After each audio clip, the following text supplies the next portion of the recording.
Bonjour à tous, aujourd'hui je vais vous parler de 10 causes d'échec classiques qu'on retrouve souvent dans les montages de projets de micro-fermes, que ce soit en hydroponie, en bioponie ou en aquaponie. C'est une petite présentation en fait qu'on avait faite lors du dernier colloque Apiva avec Greg d'Aquaponie.net. Comme on voit beaucoup de gens qui viennent en formation avec nous et ensuite on arrive à les suivre sur la durée, sur plusieurs années, on a fini par tirer quelques conclusions de ces gens qui s'installent. Et quand il y a des gens pour qui ça rate, c'est dommage, mais du coup on se dit, on essaie d'apprendre de ces erreurs histoire de vous les transmettre et que tout le monde ne tombe pas dans les mêmes panneaux, parce qu'au final c'est un peu toujours les mêmes erreurs qu'on retrouve. Donc voilà, sans plus attendre, voici les 10 causes d'échec vraiment classiques qu'on retrouve. Pour certaines vous allez me dire, mais c'est une évidence Marion, mais pourquoi est-ce que tu nous en parles? Figurez-vous que même si c'est une évidence, il y en a qui tombent quand même dans le panneau. La première cause d'échec, sous-estimer les temps au démarrage. On se dit, on lit sur internet, bon, monter une serre ça prend 3 à 6 mois, moi je suis Superman, je vais dédier tout mon temps, mon énergie, je vais mettre 4 mois, allez maxi, ensuite paf, je vais avoir mes fournisseurs, mes graines, mon matos, tic tac tac, et en un an c'est bon, c'est fait. Généralement les gens, entre le moment où ils viennent se former et les moments où ils sont installés, c'est minimum 2 ans. Ça paraît énorme, mais déjà on va plusieurs fois changer de projet au cours du projet. Il va y avoir des choses qui vont arriver. Si c'est des projets à plusieurs, il y en a qui vont partir, qui vont revenir, etc. Les fournisseurs de matériaux, ils n'ont pas toujours le matériel disponible là, sous la main, sous le coude, tout de suite. Donc ça va prendre un certain temps. Donc il faut le prendre en compte et il faut surtout compter large. Mais je pense que c'est de manière générale dans tous les travaux, il faut compter large. Et donc du coup, ça veut aussi dire niveau budget, ça retarde le moment où on commence à avoir les premières rentrées d'argent.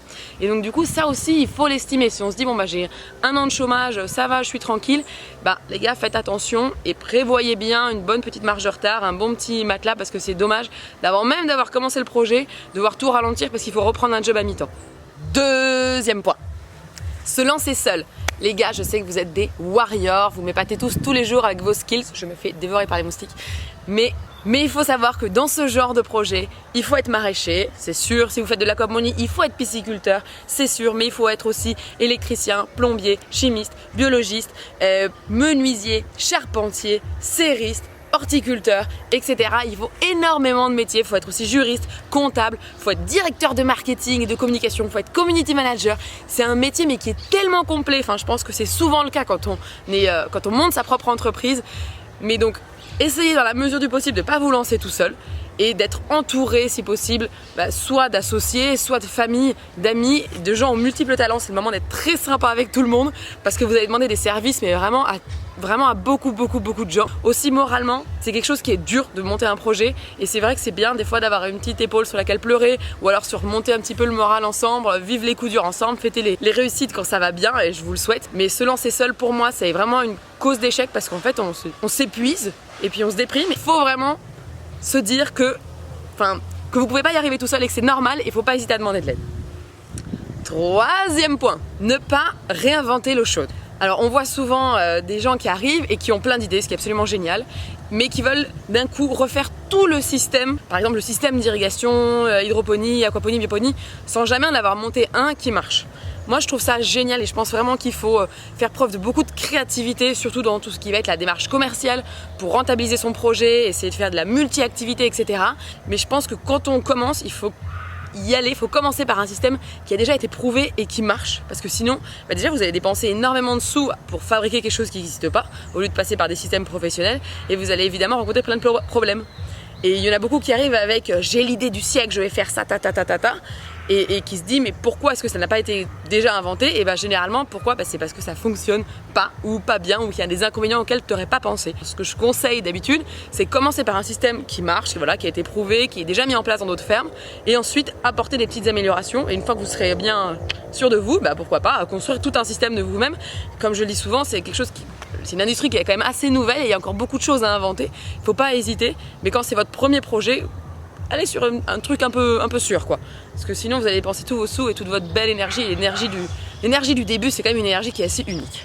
Quatrième point, trop théoriser. Je vois souvent des gens qui m'écrivent et qui sont plutôt sincères et qui me disent je viens pas du monde agricole, je viens du monde, peu importe, du marketing, de la finance, etc. Et je veux monter un projet, mais pour ça j'ai besoin de lever des sous. Et pour lever des sous, j'ai besoin absolument voilà, d'avoir un plan d'affaires qui marche, etc. Donc du coup, voilà, je voudrais avoir des chiffres de productivité. Faut que je puisse convaincre les financiers qui me suivent, quoi, mes banquiers, etc. Et généralement, ensuite, ils dessinent un plan d'action qui est super précis. Et une fois que les sous ont été attribués et que les actionnaires sont partis dedans, on peut vraiment difficilement changer le mode de culture. Et en fait, généralement, ce qui pose problème, c'est que c'est déjà des chiffres qui viennent d'Excel. Et Excel, quand tu alignes les chiffres et que tu fais du maraîchage, mais c'est magnifique. Moi, je me souviens de notre premier business plan avec Nico, on faisait 170 000 € de chiffre d'affaires en ne vendant que du basilic, parce qu'Excel m'avait dit voilà, qu'avec le nombre que j'étais censé pouvoir produire et le prix auquel j'étais censé pouvoir le vendre, c'était magique. Ce qui manque en fait là-dedans, c'est vraiment de la pratique. Et les gens qui vont se lancer dans ce genre de projet, il leur manque un maraîcher qui ait les pieds sur terre et qui leur dise mais oui, mais là mec, t'as pas pensé que ça, tu pourras pas le vendre sous cette forme-là, là il va falloir le vendre en gros, là tu vas avoir 30% de perte, etc. Et du coup, à trop théoriser, en fait on part sur des systèmes qui fonctionnent pas.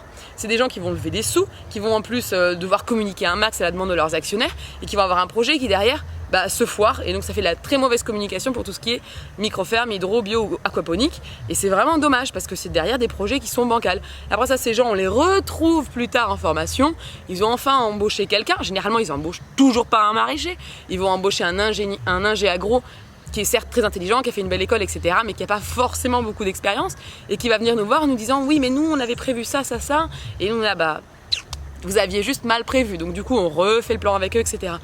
Ce que je veux dire, c'est que à trop théoriser, en fait, on perd le concret et on perd le fait que ce soit du maraîchage. Et vraiment, les projets qui marchent, c'est ceux où, si c'est des projets à plusieurs, il y a quelqu'un qui est déjà dans l'agriculture, qui est déjà dans le maraîchage. Ça peut être du maraîchage en pleine terre, mais évidemment, et du coup, qui a les pieds sur terre, quoi, qui n'est pas juste dans les chiffres et dans l'idée de il faut qu'on fasse des sous, il faut que ça rapporte. Si Excel me dit que c'est bon, ça va être bon. Number 5. 5e point, sous-estimer les incidents techniques.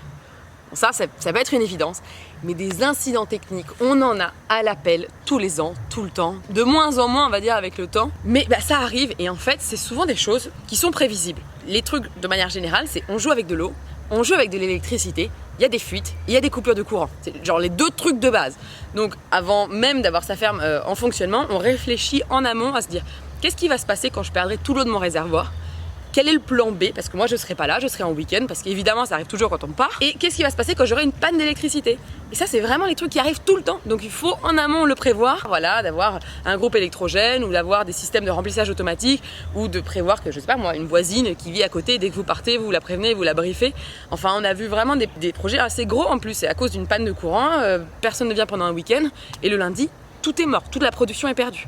Parce que y avait rien qui avait été prévu pour alimenter les pompes et donc les plantes n'ont pas eu d'eau pendant tout un week-end, mais ils s'en sont pas rendu compte et ils arrivent, il n'y a plus de plantes. Donc dans ce cas, il n'y a plus de tomates, c'est fini. Et ils ont dû fermer le site. Et donc c'est vraiment dommage parce que c'est des choses qui sont prévisibles. Donc il ne faut pas sous-estimer les incidents techniques, il ne faut pas le sous-estimer au niveau aussi financement, il faut toujours garder une petite partie de budget pour les imprévus parce qu'il y a des imprévus et une petite partie de courage aussi pour les imprévus parce qu'il y a des imprévus. 6e point, et c'est mon point le préféré, parce que je le vois vraiment très régulièrement et ça m'énerve parce que toutes les gens qui viennent en formation chez nous, je leur dis et en plus je les vois venir les petits cocos qui font ça, je les vois venir et je leur dis et pourtant ils le font, ça m'énerve. Il s'agit de se précipiter sur la production. Donc ça c'est les gens qui adorent les plantes et qui font une reconversion professionnelle parce qu'ils ont un choix de vie qui fait qu'ils veulent vivre au milieu des plantes et de la nature et qui généralement ont la main verte et ont ce talent et ont l'amour qu'il faut pour faire pousser des plantes mais de manière magnifique. Donc c'est absolument génial, sauf que ils sont tellement pressés par le fait de voir si ça marche et de faire pousser des plantes et parce que c'est tellement gratifiant qu'ils oublient l'aspect commerce. Derrière, il va falloir les vendre, les plantes, ou alors ils le savent, mais on va dire qu'ils le laissent loin dans leur tête. Et du coup, ils se retrouvent très rapidement avec des productions parce qu'une fois qu'on a mis la graine, 2 mois après, et la plante, il faut la vendre. Et ils se retrouvent avec de la production, ils savent pas à qui la vendre. Donc ils finissent par la brader, ce qui est très très mauvais en début de commerce de commencer par brader ces choses. Enfin, on se paye pas du tout une image en bradant ses produits. On essaie de la vendre aux amis et à la famille, qui sont solidaires bien sûr, mais qui se fatiguent assez vite. Et du coup, ça peut être vraiment un souci parce qu'on a toute la prod, il faut absolument l'écouler parce que malheureusement, c'est du produit frais et ça périme. Donc, même si vous adorez les plantes, avant de passer à la prod, assurez-vous d'avoir quelqu'un qui va vous les acheter derrière et assurez-vous que ce soit quelqu'un qui soit intéressé par ces produits. Donc, même si c'est ultra chiant. Il faut faire une étude de marché, il faut aller voir tous les gens autour de chez vous et voir quels sont les produits qui manquent pour aller répondre à un besoin existant. Pour savoir qu'une fois que la plante elle sera prête, et bien il y a plein de gens qui vont se l'arracher. C'est pas évident, hein, c'est pas drôle ni rien, mais c'est nécessaire parce que votre ferme vous l'adorez et tout, mais si vous en vivez pas, et ben vous n'allez pas pouvoir la regarder très longtemps malheureusement, à moins que vous viviez de bok choy et d'eau fraîche. Moi j'adore ça le bok choy, hein, je dis pas. Hein. Bon. Mon conseil, ce serait quand même d'essayer de les vendre, vos légumes, et plutôt bien, et plutôt en volume suffisant pour réussir à se sortir un salaire. Après, chacun fait comme il veut. Sur le 7e conseil, eh ben non, j'ai montré 8. On va recommencer et on passe sur le 7e conseil. Attention à ne pas surestimer les ventes et le chiffre d'affaires la première année. Parce que quand vous avez fait, pareil, des emprunts ou des subventions qui doivent tomber, etc., et que vous avez des salaires parfois à verser si vous commencez à plusieurs, là encore, Excel est un peu traître et vous vous dites, bon, alors j'ai tel espace, tac, tac, j'ai des clients pour tel produit, là, je vais vendre... Voilà, X kilos de tomates, de basilic, de poivrons, et donc je vais gagner tant. La première année, il faut vraiment voir ça à la baisse. Alors ça veut pas dire on enlève 10%. Hein. Généralement, ce que Greg en tout cas m'a partagé de son expérience personnelle, la première année, on part sur 30% de la capacité de production totale. Ça veut pas dire on enlève 30% au beau chiffre qu'on s'était imaginé. Hein. C'est-à-dire qu'on part sur 30% du total qu'on s'était imaginé. Parce que la première année, il faut se roder et il y a énormément de choses, que ce soit technique, au niveau du circuit de vente, etc. Tout ce qui va arriver en cours d'année, les petits imprévus et toutes les petites choses à ajuster. Du coup, vous plantez pas. Vous dites pas que la première année, vous allez faire un super chiffre d'affaires parce qu'après ça, vous n'allez pas pouvoir vous payer ou payer les gens qui travaillent avec vous, vous n'allez pas pouvoir payer vos factures. Et si votre comptabilité, elle prend un coup la première année, ben vous êtes un peu dans la merdame pour les années suivantes. Donc attention, on ne surestime pas ça. On se dit que la première année, on part sur 30%, sachant que tous les ans, ça croît. Et nous, donc là, on attaque notre 6e année de production et jusqu'alors, on a toujours une croissance entre 20 et 25% de chiffre d'affaires par an. Je pensais moi qu'au bout de 3 ans, hop, j'allais atteindre mon idéal et me stabiliser. Ben non, en fait, on continue à grandir parce qu'on continue vraiment à optimiser exactement, faire de moins en moins de livraisons, mais livrer de plus en plus de produits, etc. On cible de mieux en mieux vraiment les produits pour avoir évidemment de moins en moins de gâchis et puis surtout de dépenser de moins en moins de sous pour livrer de plus en plus de clients. Enfin bon, bref. Tout ça, c'est quelque chose qui s'améliore en permanence et donc ça, c'est vraiment chouette. Mais la première année, attention. Voilà, allez-y doucement. Voilà, 8e raison d'échec, faire le bling bling guy. Ok, qu'est-ce que c'est faire son bling bling? En gros, je vois pas mal de gens, bon, c'est pas la majorité, hein, mais je vois quand même quelques personnes qui s'installent en achetant tout neuf. Et bon, moi j'aime bien tout ce qui est récup, DIY, etc. Mais j'aime bien pour des raisons déjà de recyclage, mais aussi parce que ça coûte vachement moins cher. Et forcément, des trucs neufs, ça va coûter beaucoup plus cher et c'est pas forcément nécessaire. Donc, mon conseil, c'est essayer, encore une fois pour des raisons de trésorerie, la première année de dépenser le moins possible d'argent et au fur et à mesure des années, vous vous améliorez et vous pouvez peut-être investir dans un petit truc, un autre petit truc, etc., du matériel neuf. Mais la première année, vous n'êtes pas sûr que ça va marcher votre projet. Il faut en être conscient, hein. La première année, c'est une année de test. Et donc, sur les dépenses, on y va vraiment tout doucement. Alors quand je vois des gens qui achètent, je sais pas moi, des bacs en plastique, une armée de sécateurs de toutes les tailles, de toutes les formes, ça coûte cher les sécateurs.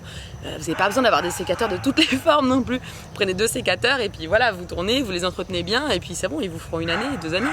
Et les bacs, ça se récupère super facilement. Bon, il y a les sites internet pour du matériel d'occasion que vous pouvez aller récupérer chez des copains, à Emmaüs, etc. Enfin, il y a du matos, on en trouve quand même assez facilement, pas cher d'occasion. Donc allez fouiner et vraiment... vous ferez des économies de ouf. Hein. Vous voyez pas trop grand et vous voyez pas trop neuf au démarrage. On commence petit, on s'agrandit au fur et à mesure et on commence vraiment en DIY et pareil, on se perfectionne au fur et à mesure. Enfin, c'est vraiment un conseil pour tenir dans la durée. Hein. Et on a presque fini les copains. On en est au 9e cause d'échec assez fréquente. C'est faire du copier-coller d'un système qui existe déjà. Ça ne marche juste pas. Alors il y a pas mal de gens qui viennent dans notre ferme, tac, qui prennent des notes. Alors attends, elle a mis ça là, ça ici, tac, tac, elle a une table comme ça, tic, tic, tic. Elle me dit qu'elle a envie, donc si ça marche, moi je prends pas de risque et je fais tout pareil. Sauf que ça veut pas dire que ça va marcher ailleurs, pour 2 raisons. Tout d'abord, vous pouvez pas copier-coller mon modèle, sachant, en reprenant ce que j'ai dit avant, que si vous achetez tout le matériel que j'ai en ce moment, vous allez vraiment vous plomber la trésorerie la première année parce que moi ça m'a pris 5 à 6 ans pour avoir tout ce matériel là et il y a eu des évolutions de dingue. Si vous regardez les premières vidéos que j'ai sorties, il y a beaucoup de vidéos de ça, vous allez voir la serre elle a rien à voir. Enfin, on travaille sur un échafaudage avant d'avoir une table, on n'avait pas d'évier, on allait dehors avec un seul tuyau d'arrosage. Maintenant on a mis plusieurs entrées d'arrosage, attention c'est du luxe. Et donc on s'est vraiment amélioré au fur et à mesure. On n'aurait pas pu la première année sortir toute la trésor pour le faire. Et deuxièmement, mon modèle il est complètement dépendant de ma situation géographique et puis de ma situation de manière globale. Enfin, il faut tenir en compte tout ce qui fait, toutes les raisons pour lesquelles ça marche. je suis locataire de ma serre. C'est-à-dire que j'ai pas eu d'investissement, j'ai pas eu à acheter une serre et ça change beaucoup de choses. J'essaie de le dire et de le répéter parce que sinon les gens s'étonnent qu'on ait pu se verser un salaire tout de suite. Bah oui, mais on n'avait pas à emprunter, on paye un loyer. Enfin, entre autres, c'est comme ça qu'on arrive à vivre. Mais pareil, rien qu'avec Greg, et c'est pour ça que c'est intéressant de donner des formations à deux, on n'a pas les mêmes modèles. On vend pas forcément aux mêmes personnes, on n'a pas du tout les mêmes prix. Alors les gens qui m'écrivent pour avoir mes listes de prix, et je leur dis, enfin moi c'est pas pour le cacher, d'ailleurs quand les gens viennent en formation, généralement je leur dis demandez-moi quelques prix, mais si je leur donne ma liste de prix et qu'après ça ils veulent la refaire exactement, avec Greg on l'a comparé nos listes, on n'a pas du tout les mêmes prix. Il y en a qui sont beaucoup plus chers chez moi, d'autres chez lui, parce qu'on s'est juste adapté localement à ce qu'il y avait, les producteurs existants autour de moi, les retours de mes chefs qui me disaient ça c'est un peu trop cher, ça va, et bon ils me disent jamais ça va, mais ils me disent quand c'est trop cher. Et du coup, en fait, j'ai complètement adapté mes prix et ma liste de produits à ça. Et donc, je pense qu'il faut vraiment pas copier-coller un modèle. Il faut regarder plusieurs modèles, s'inspirer de ce qu'on a envie de faire. Et ensuite, il faut vraiment l'adapter localement à sa situation géographique, économique, familiale. Il y a plein de choses que moi, je peux faire parce qu'on le fait en couple. C'est parce que c'est un projet de couple. Et du coup, en fait, on se permet de travailler plein d'heures parce que c'est pas grave de ramener le travail à la maison. J'ai vu beaucoup de gens des divorces, des choses comme ça, enfin des trucs pas drôles, hein, parce que leur femme trouvait qu'ils travaillaient trop. Oui, nous on travaille, on fait la compta le dimanche matin dans le lit tranquille en prenant le café. Mais c'est clair que si toi t'as envie d'être avec ton mari et tes enfants tranquille le week-end et que ton mari commence à faire la compta à 10h du matin le dimanche, au bout d'un moment, madame elle va commencer à dire chérie, j'en ai marre que tu me parles de ta serre et de tes poissons, occupe-toi de moi. Et c'est complètement incompréhensible. Donc il faut vraiment, je pense, adapter ce que vous pouvez observer ailleurs et vous l'approprier. Et il faut être courageux, c'est clair, hein, parce que c'est plus facile de se dire ça marche, donc ça va marcher chez moi, et donc tout va bien se passer. C'est des projets qui sont inquiétants et je comprends qu'on ait besoin de se rassurer, mais généralement c'est un piège, donc il faut faire gaffe à ça. Vraiment remettre les choses dans leur contexte et se dire comment est-ce que je vais, moi, faire que mon projet il marche et que ma femme ne se barre pas. Non mais c'est important parce qu'on a besoin d'être accompagné, donc la famille c'est aussi important. Voilà. Et le dernier point que j'avais présenté lors du colloque à Piva, c'était pour les gens qui travaillent en agriculture urbaine ou quoi et qui sont du coup un bail ou un partenariat spécial avec un propriétaire, un bailleur social, une municipalité. Ça veut dire que par exemple une mairie aurait mis à disposition un toit sur lequel ils se seraient installés. Il faut être très au clair avec ces gens-là par rapport à l'accord que vous avez avec eux. C'est-à-dire, est-ce que vous avez un loyer gratuit en contrepartie de communication? Généralement, c'est ce qu'il faut essayer de négocier quand c'est des municipalités. Parce qu'eux, ils vont se servir du fait d'avoir une ferme urbaine pour faire de la communication sur leur mairie. Et donc, si à côté, il vous faut en plus payer un loyer, c'est un peu abusé. Il faut que ce soit gagnant-gagnant, il faut faire attention. Et puis aussi, par rapport à toutes les données qui vont vous mettre à disposition lors d'appels d'offres, les données de portance, les réglementations sanitaires qui vont vous leur imposer, est-ce qu'il y aura des droits de visite, etc. Donc il faut faire gaffe que tout soit très très clair parce que sinon vous pouvez investir énormément, vous installer sur le toit et au moment où vous montez au système, on vous dit ah en fait la portance c'est passé de 140 kg au mètre carré à 70 kg au mètre carré. Du coup votre système il marche plus du tout et vous avez déjà investi des sous et vous inquiétez